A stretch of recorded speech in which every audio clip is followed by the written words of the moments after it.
ಸ್ನೇಹಿತರೆ ನಮಸ್ಕಾರ. Challenging star D boss Darshan ಅವರ ಪತ್ನಿ ವಿಜಯಲಕ್ಷ್ಮಿ ದರ್ಶನ್ ಅವರ ಟೆಂಪಲ್ ರನ್ ಬಳಿಕ ಈಗ ಪವಿತ್ರ ಗೌಡ ಅವರ ಸವರದಿ. ವಿಜಯಲಕ್ಷ್ಮಿ ದರ್ಶನ್ ಅವರು ಈಗಾಗಲೇ ಶಕ್ತಿ ದೇವತೆಗಳ ಮೊರೆಯನ್ನು ಹೋಗಿದ್ದಾರೆ. ಸಾಕಷ್ಟು ಶಕ್ತಿ ಪೀಠಗಳಿಗೆ ಹೋಗಿ ಭೇಟಿಯನ್ನು ಕೊಟ್ಟು ಅಲ್ಲಿ ಪೂಜೆ ಪುನಸ್ಕಾರ ಹೋಮ ಹವನ ಹರಕೆ ಎಲ್ಲವನ್ನು ಕೂಡ ತೀರಿಸಿ ಬರ್ತಾ ಇದ್ದಾರೆ. ಈ ನಡುವೆ ಈಗ ಪವಿತ್ರ ಗೌಡ ಕೂಡ ಇದೇ ಹಾದಿಯಲ್ಲಿ ಹೋಗ್ತಾ ಇದ್ದಾರೆ ಅನ್ನೋದಕ್ಕೆ ಸಾಕ್ಷಿ ಈಗ ಆಕೆ ಹೋಗಿರುವಂಥ ಶಕ್ತಿಪೀಠಗಳು ಮತ್ತು ಆಕೆ ಮಾಡಿರುವಂಥ ಪೂಜೆ ಪುನಸ್ಕಾರಗಳು. ಹೌದು, ಈಗಾಗಲೇ ಬೇರೆ ಮೇಲೆ ಹೊರಗಡೆ ಇರುವಂತಹ ಪವಿತ್ರ ಗೌಡ ತಮ್ಮನ್ನು ಈ ಪ್ರಕರಣದಿಂದ ರಕ್ಷಿಸುವಂತ ಶಕ್ತಿ ದೇವತೆಯ ಮುಂದೆ ಒಂದು ಪ್ರಾರ್ಥನೆಯನ್ನು ಇಟ್ಟಿದ್ದಾರೆ. ಯಾರು? ಪವಿತ್ರ ಗೌಡ. ರೇಣುಕಸ್ವಾಮಿಯ ಪ್ರಕರಣದಲ್ಲಿ ಸಾಲು ಸಾಲು ಸಂಕಷ್ಟಗಳನ್ನು ಎದುರಿಸಿದಂತಹ ಪವಿತ್ರ ಗೌಡ ಅವರು ಈಗ ಶಕ್ತಿ ದೇವತೆಯ ಮೊರೆಯನ್ನು ಹೋಗಿದ್ಯಾಕೆ, ಈಗ ಯಾವ ದೇವಸ್ಥಾನಕ್ಕೆ ಈಕೆ ಹೋಗಿದ್ದು ಮತ್ತು ಅಲ್ಲಿ ಮಾಡಿಸಿದಂಥ ಪೂಜೆ ಎಂಥದ್ದು ಮತ್ತು ಕಾರಣ ಏನು ಎಲ್ಲವನ್ನು ಕೂಡ ನೋಡ್ತಾ ಹೋಗೋಣ. ಅದಕ್ಕಿಂತ ಮುಂಚೆ ನೀವಿನ್ನೂ ಕೂಡ ನಮ್ಮ ಚಾನಲನ್ನು ಸಬ್ಸ್ಕ್ರೈಬ್ ಮಾಡಿಲ್ಲ ಅಂದರೆ ದಯವಿಟ್ಟು ಈ ಕೂಡಲೇ ಸಬ್ಸ್ಕ್ರೈಬ್ ಮಾಡಿ ಸ್ನೇಹಿತರೆ. ನಟ ದರ್ಶನ್ ಜೊತೆಗೆ ಪರಪ್ಪನ ಅಗ್ರಹಾರ ಜೈಲು ಸೇರಿದಂಥ ಪವಿತ್ರ ಗೌಡ ಜಾಮೀನಿನ ಮೇಲೆ ಬಿಡುಗಡೆ ಆಗಿದ್ದಾರೆ. ರೇಣುಕಸ್ವಾಮಿಯ ಪ್ರಕರಣದಲ್ಲಿ A1 ಆರೋಪಿಯಾಗಿರುವಂಥ ಪವಿತ್ರ ಗೌಡಗೆ ಈ ಸಂಕಷ್ಟದಿಂದ ದೂರ ಮಾಡುವಂತೆ ಈಗ ಉಳಿದಿರುವುದು ಒಂದೇ ಆಪ್ಷನ್, ಅದು ದೇವರು ಮಾತ್ರ. ದೇವರ ಮೂಲಕ ಈ ಪ್ರಕರಣದಿಂದ ಉಳಿಗಾಲ ಸಿಗಲಿ ಎನ್ನುವಂಥ ಪ್ರಾರ್ಥನೆಯನ್ನು ಸಲ್ಲಿಸುವುದಕ್ಕೆ ಪವಿತ್ರ ಗೌಡ ದೇವಸ್ಥಾನದ ಭೇಟಿಯನ್ನು ಮಾಡಿದ್ದಾರೆ. ಶಕ್ತಿ ಪೀಠಗಳ ಮುಂದೆ ಪ್ರಾರ್ಥನೆಯನ್ನು ಸಲ್ಲಿಸುತ್ತಿದ್ದಾರೆ.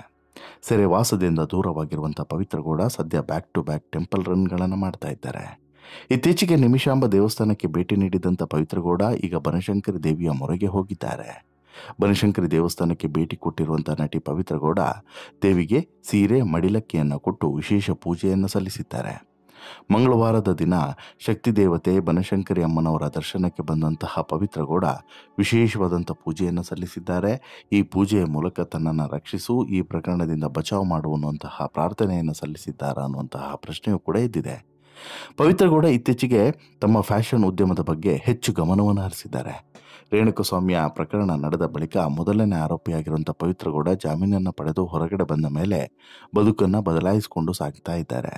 ಈಗಾಗಲೇ ದರ್ಶನ್ ಮಾರುದ್ದ ದೂರ ಹೋಗಿಯಾಗಿದೆ ಪವಿತ್ರ ಗೌಡರಿಂದ. ಹೀಗಾಗಿ ಹೊಸದಾಗಿ ತಮ್ಮ ಬದುಕನ್ನು ಕಟ್ಟಿಕೊಳ್ಳುವುದಕ್ಕೆ ನಿರ್ಧರಿಸಿರುವಂಥ ಪವಿತ್ರ ಗೌಡ ತಮ್ಮ ಇನ್ಸ್ಟಾಗ್ರಾಮ್ ಖಾತೆಯಲ್ಲಿ ಆಗಾಗ ರೆಡ್ ಕಾರ್ಪೊರೇಟ್ ಸ್ಟುಡಿಯೋಸ್ ಡಿಸೈನ್ಗಳನ್ನು ಪೋಸ್ಟ್ ಮಾಡ್ತಾನೆ ಇರ್ತಾರೆ. ಈ ಮಧ್ಯೆ ಪವಿತ್ರ ಗೌಡ ಟೆಂಪಲ್ ರನ್ ಕೂಡ ಮಾಡ್ತಾ ಇದ್ದು ಜಾಮೀನು ಪಡೆದು ಹೊರಬಂದ ಮೇಲೆ ದೇವಸ್ಥಾನಗಳಿಗೆ ಹೆಚ್ಚು ಭೇಟಿಯನ್ನು ಕೊಡ್ತಾ ಇದ್ದಾರೆ. ದೇವರಿಗೆ ಹರಕೆಯನ್ನು ತೀರಿಸ್ತಿದ್ದಾರೆ. ಮಂಗಳವಾರ ಏಪ್ರಿಲ್ 15 ಮಂಗಳವಾರ ಪವಿತ್ರ ಗೌಡ ಬೆಂಗಳೂರಿನ ಪವರ್ಫುಲ್ ಶಕ್ತಿ ದೇವತೆ ಬನಶಂಕರಿ ಅಮ್ಮನವರ ದೇವಸ್ಥಾನಕ್ಕೆ ವಿಸಿಟ್ ಅನ್ನು ಹಾಕಿದ್ದಾರೆ. ಈ ವಿಡಿಯೋಗಳು ಸೋಷಿಯಲ್ ಮೀಡಿಯಾದಲ್ಲಿ ಸಿಕ್ಕಾಪಟ್ಟೆ ವೈರಲ್ ಆಗಿದ್ದಾವೆ. ರೇಣುಕಸ್ವಾಮಿ ಪ್ರಕರಣದಲ್ಲಿ ಪವಿತ್ರ ಗೌಡ ಸಾಕಷ್ಟು ಸಂಕಷ್ಟಗಳನ್ನು ಅನುಭವಿಸಿದ್ದು ಮೊದಲನೇ ಆರೋಪಿಯಾಗಿ ಜೈಲನ್ನು ಸೇರಬೇಕಾಯಿತು. 6 ತಿಂಗಳುಗಳ ಕಾಲ ಪವಿತ್ರ ಗೌಡ ಜಾಮೀನು ಸಿಗದೆ ಪರದಾಡುವಂತಾಯಿತು. ಈ ವೇಳೆ ಈ ಸಂಕಷ್ಟದಿಂದ ಪಾರು ಮಾಡುವಂತೆ ದೇವರಲ್ಲಿ ಹರಕೆಯನ್ನು ಹೊತ್ತುಕೊಂಡಿದ್ರಂತೆ ಪವಿತ್ರ ಗೌಡ. ಆ ಎಲ್ಲ ಹರಕೆಗಳನ್ನು ಒಂದೊಂದಾಗಿಯೇ ಪವಿತ್ರ ಗೌಡ ತೀರಿಸ್ತಾ ಬರ್ತಾ ಇದ್ದಾರೆ ಅನ್ನುವಂಥ ಮಾಹಿತಿ ಇದೆ. ಈ ಸಂಬಂಧ ಪವಿತ್ರ ಗೌಡ ಬೆಂಗಳೂರಿಗೆ ಬನಶಂಕರಿ ದೇವಸ್ಥಾನಕ್ಕೆ ಭೇಟಿಯನ್ನು ನೀಡಿದ್ದು ದೇವಿಗೆ ಹರಕೆಯನ್ನು ತೀರಿಸಿದ್ದಾರೆ. ಮಡಿಲಕ್ಕಿಯನ್ನು ಅರ್ಪಿಸಿ ಬಂದಿದ್ದಾರೆ. ಪವಿತ್ರ ಗೌಡ ಬನಶಂಕರಿ ದೇವಸ್ಥಾನಕ್ಕೆ ಭೇಟಿ ಕೊಟ್ಟ ಕ್ಷಣಗಳು ಕ್ಯಾಮರಾದಲ್ಲಿ ಸೆರೆಯಾಗಿದ್ದಾವೆ.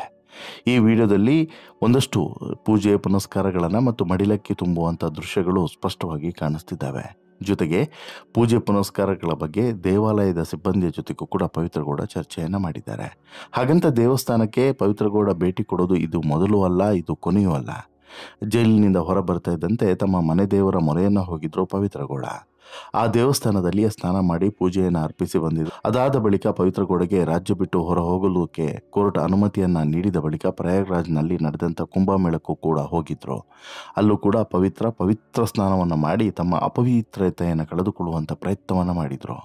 ವಿಶೇಷ ಪೂಜೆಯನ್ನು ಸಲ್ಲಿಸಿ ಬಂದಿದ್ರು ಕೂಡ. ಇತ್ತೀಚೆಗೆ ನಿಮಿಷಾಂಬ ದೇವಸ್ಥಾನದಲ್ಲಿಯೂ ಕೂಡ ಪವಿತ್ರ ಗೌಡ ವಿಶೇಷ ಪೂಜೆಯನ್ನು ಸಲ್ಲಿಸಿದ್ರು. ಅಲ್ಲೂ ಕೂಡ ಹರಕೆಯನ್ನು ಸಲ್ಲಿಸಿ ಬಂದಿದ್ರು. ಇನ್ನೊಂದು ಕಡೆ ದರ್ಶನ್ ಪತ್ನಿ ವಿಜಯಲಕ್ಷ್ಮಿ ಕೂಡ ಟೆಂಪಲ್ ರನ್ನನ್ನು ಮುಂದುವರಿಸಿದ್ದಾರೆ. ಇತ್ತೀಚೆಗೆ ಬೆಂಗಳೂರಿನ ಮತ್ತೊಂದು ಶಕ್ತಿ ದೇವತೆ ಅಣ್ಣಮ್ಮ ದೇವಿಯ ಸನ್ನಿಧಾನಕ್ಕೂ ಕೂಡ ವಿಜಯಲಕ್ಷ್ಮಿ ದರ್ಶನ್ ಅವರು ಹೋಗಿ ಹರಕೆಯನ್ನು ಸಲ್ಲಿಸಿ ಪೂಜೆಯನ್ನು ಸಲ್ಲಿಸಿ ಬಂದಿದ್ರು. ವಿಜಯಲಕ್ಷ್ಮಿ ಒಬ್ಬರೇ ಬಂದು ಹರಕೆಯನ್ನು ತೀರಿಸಿದ್ರು. ದರ್ಶನ್ಗೆ ಜಾಮೀನು ಸಿಗುವಂತೆ ಹರಕೆಯನ್ನು ಹೊತ್ತಿದ್ರು. ಅದನ್ನು ಈಗ ತೀರಿಸಿ ಪೂಜೆಯನ್ನು ಸಲ್ಲಿಸಿ ಹೋಗಿದ್ದಾರೆ. ಈ ಬೆನ್ನಲ್ಲೇ ಪವಿತ್ರ ಗೌಡ ಕೂಡ ಬನಶಂಕರಿ ದೇವಿಯ ದೇವಸ್ಥಾನಕ್ಕೆ ಹೋಗಿರುವಂಥದ್ದು ಭಾರಿ ಅಚ್ಚರಿಗೆ ಕಾರಣವಾಗಿದೆ. ಇಬ್ಬರು ಕೂಡ ಕಾಂಪಿಟೇಷನ್ಗೆ ಬಿದ್ದು ದೇವಸ್ಥಾನಕ್ಕೆ ಹೋಗ್ತಿದ್ದಾರಾ ಅನ್ನುವಂಥ ಪ್ರಶ್ನೆಯೂ ಕೂಡ ಎದ್ದಿದೆ ಅಂತಲೂ ಕೂಡ ಹೇಳ್ಬೋದು. ಮತ್ತೊಂದು ಕಡೆ ದರ್ಶನ್ ಕೂಡ ದೇವಸ್ಥಾನಗಳಿಗೆ ವಿಸಿಟನ್ನು ಹಾಕ್ತಾ ಇದ್ದಾರೆ. ಅದರಲ್ಲೂ ಕೂಡ ಕೇರಳದ ಸುಪ್ರಸಿದ್ಧ ದೇವಸ್ಥಾನಕ್ಕೆ ದರ್ಶನ್ ತಮ್ಮ ಪುತ್ರನೊಂದಿಗೆ ಮತ್ತು ತಮ್ಮ ಪತ್ನಿಯೊಂದಿಗೆ ಭೇಟಿಯನ್ನು ಕೊಟ್ಟು ಅಲ್ಲಿ ಹರಕೆಯನ್ನು ಸಲ್ಲಿಸಿ ಜೊತೆಗೆ ಒಂದು ವಿಶೇಷವಾದಂಥ ಪೂಜೆಯನ್ನು ಮಾಡಿ ಶತ್ರು ಸಂಹಾರ ಯಾಗವನ್ನು ಮಾಡಿ ಬಂದಿದ್ದರು. ರೇಣುಕಸ್ವಾಮಿಯ ಒಂದು ಪ್ರಕರಣ ಸಾಕಷ್ಟು ಜನರ ಬದುಕನ್ನೇ ಬದಲಾಯಿಸಿ ಬಿಡ್ತು ಅನ್ನೋದಕ್ಕೆ ಸಾಕ್ಷಿ ಇದು. ಅದರಲ್ಲೂ ಕೂಡ ಬದುಕಂದರೆ ಏನು, ದೇವರು ಯಾಕೆ, ದೇವರ ಬಳಿ ಯಾಕೆ ಹೋಗಬೇಕು, ಈ ಎಲ್ಲ ಪಾಠಗಳನ್ನು ಕೂಡ ಇದು ಕಲಿಸ್ತು ಅಂತಲೂ ಕೂಡ ಹೇಳ್ಬೋದು. ಈಗ ಒಂದು ಸ್ಪಷ್ಟವಾಗಿ ಇಲ್ಲಿ ಎದ್ದಿರುವಂಥ ಪ್ರಶ್ನೆ ಏನು ಅಂತ ಹೇಳಿದ್ರೆ, ಪವಿತ್ರ ಗೌಡ ಇಲ್ಲಿ ಬನಶಂಕರಿ ಅಮ್ಮನವರ ಸನ್ನಿಧಾನಕ್ಕೆ ಹೋಗಿ ಮಡಿಲಕ್ಕಿಯನ್ನು ಸಲ್ಲಿಸಿದ್ದು ಯಾಕೆ ಅಂತೇಳಿ ಸಾಕಷ್ಟು ಜನರ ಪ್ರಶ್ನೆ. ಅದಕ್ಕೆ ಉತ್ತರವನ್ನು ಹುಡುಕ್ತಾ ಹೋದಾಗ ಸ್ವಲ್ಪ ಇಂಟ್ರೆಸ್ಟಿಂಗ್ ವಿಚಾರಗಳು ಕೂಡ ಹೊರಗಡೆ ಬರ್ತಾ ಇದ್ದಾವೆ. ಏನು? ಸರ್ವಮಂಗಲ ಮಾಂಗಲ್ಯೆ ಶಿವೆ ಸರ್ವಾರ್ಥ ಸಾಧಿಕೆ ಶರಣ್ಯೇ ತ್ರಯಂಬಕೆ ಗೌರಿ ನಾರಾಯಣಿ ನಮೋಸ್ತುತೆ ಅಂತ ಹೇಳ್ಬಿಟ್ಟು ಮಂಗಳಕರವಾದಂಥ ಮಂಗಳವಾರ, ಅದರಲ್ಲೂ ಕೂಡ ದೇವಿಗೆ ಪವಿತ್ರವಾದಂಥ ವಾರ ಆಗಿರೋದ್ರಿಂದ ಮಂಗಳವಾರ ಪವಿತ್ರ ಗೌಡ ಈ ದೇವಿಯ ಸನ್ನಿಧಾನಕ್ಕೆ ಭೇಟಿಯನ್ನು ಕೊಟ್ಟು ಪೂಜೆಯನ್ನು ಸಲ್ಲಿಸಿ ಹರಕೆಯನ್ನು ಸಲ್ಲಿಸಿ ಬಂದಿದ್ದಾರೆ. ಇತ್ತೀಚೆಗೆ ದರ್ಶನ್ ಕೇರಳದ ಪ್ರಸಿದ್ಧ ದೇವಾಲಯ ಮಡಕಾಯಿ ಕಾವು ದೇವಸ್ಥಾನಕ್ಕೆ ಹೋಗಿ ಭೇಟಿಯನ್ನು ನೀಡಿ ಶತ್ರು ಸಂಹಾರ ಪೂಜೆಯನ್ನು ಸಲ್ಲಿಸಿ ಬಂದಂಥ ಕೆಲವೇ ದಿನಗಳಲ್ಲಿ ದರ್ಶನ್ ತಾಯಿ ಮೀನಾ ತೂಗುದೀಪ್ ಅವರು ನಂಜನಗೂಡಿನ ನಂಜಂಡೇಶ್ವರನ ಸ್ವಾಮಿ ದೇವಸ್ಥಾನಕ್ಕೆ ಹೋಗಿ ಪೂಜೆಯನ್ನು ಸಲ್ಲಿಸಿ ಬಂದಿದ್ದರು.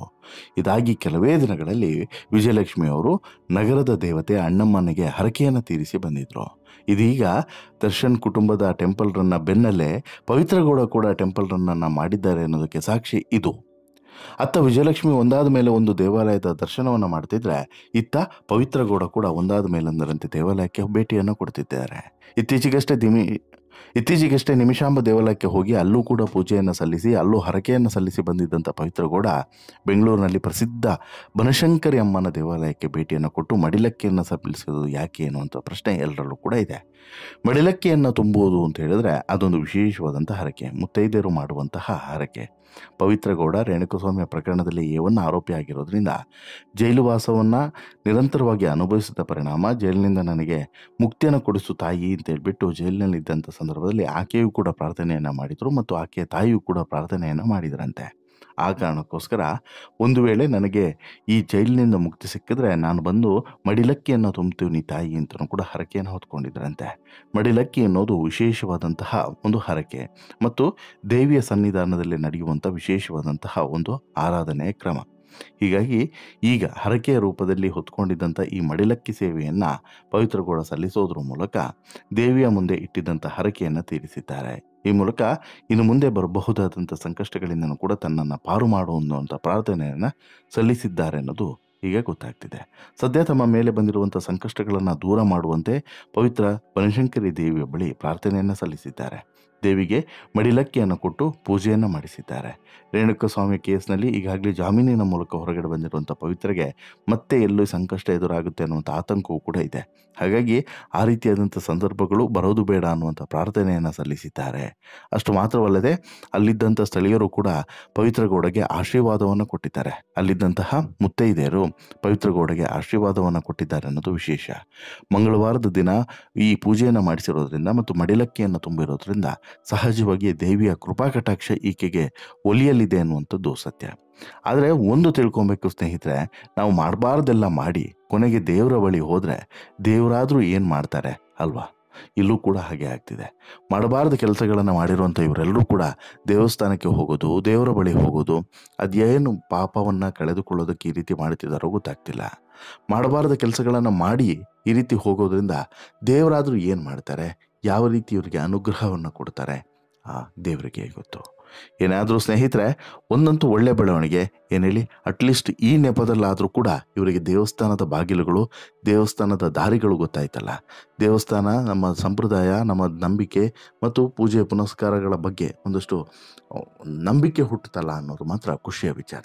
ಏನಾದರೂ ಕೂಡ ಈಗ ಪವಿತ್ರ ಗೌಡ ದೇವರ ಬಳಿ ಹೋಗಿರೋದ್ರ ಬಗ್ಗೆ ನಿಮಗೇನು ಅನಿಸುತ್ತೆ?